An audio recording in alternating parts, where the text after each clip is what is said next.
Friends, welcome to Tamil rock channel. இப்போ நான் என்ன சமைக்க போகிறேன்னா பொன்னாங்கண்ணி கீரை கடையல். அது எப்படி செய்யலான்னு பார்க்கலாம். தேவையான பொருட்கள்: சின்ன வெங்காயம், பச்சை மிளகா, பொன்னாங்கண்ணி கீரை, 3 தக்காளி.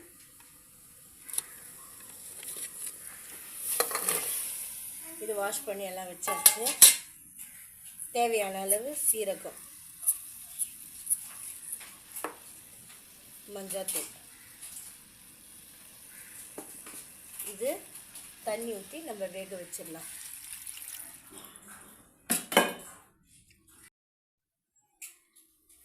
இதோட பச்சை சிறுபருப்பு இதையும் போட்டு நம்ம வேக வச்சிடலாம்.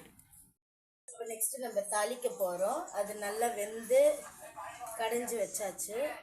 கடைஞ்சி வச்சுருக்கோம். இங்கே எங்களுக்கு மந்த்லி கரண்ட்டுங்க ஷட் டவுன் இன்னைக்கு. ஸோ எங்களுக்கு கரண்ட் இல்லை, அதனால கொஞ்சம் டிம்மாக தெரியுது, அட்ஜஸ்ட் பண்ணிக்கோங்க.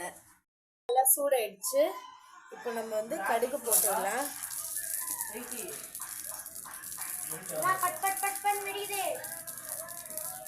கடுகு நல்லா சூடாயிடுச்சு. இப்போ கருவேப்பிலை போடலாம். கருவேப்பிலை, காஞ்ச மிளகாய், பூண்டு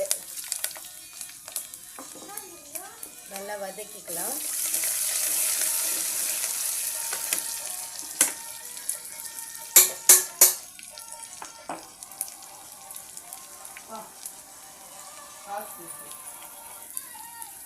இப்போ நம்ம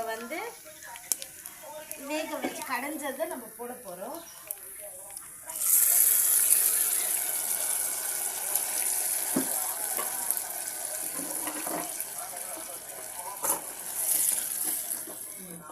அவ்வளோதான். இப்போ நம்ம கரண்ட் இருந்தால் இதில் தேங்காய் போடணும். தேங்காய் இல்லை, கரண்ட் இல்லை. வந்தோடனே நம்ம தேங்காய் போட போகிறோம். அவ்வளோதான், முடிஞ்சிடுச்சு. ஹாய் ஃப்ரெண்ட்ஸ், நம்மளோட லஞ்ச் ரெடி ஆகிடுச்சு. எவ்வளோதான். இது தாளித்து சாப்பிட வேண்டியதான். வாங்க சாப்பிட்லாம்.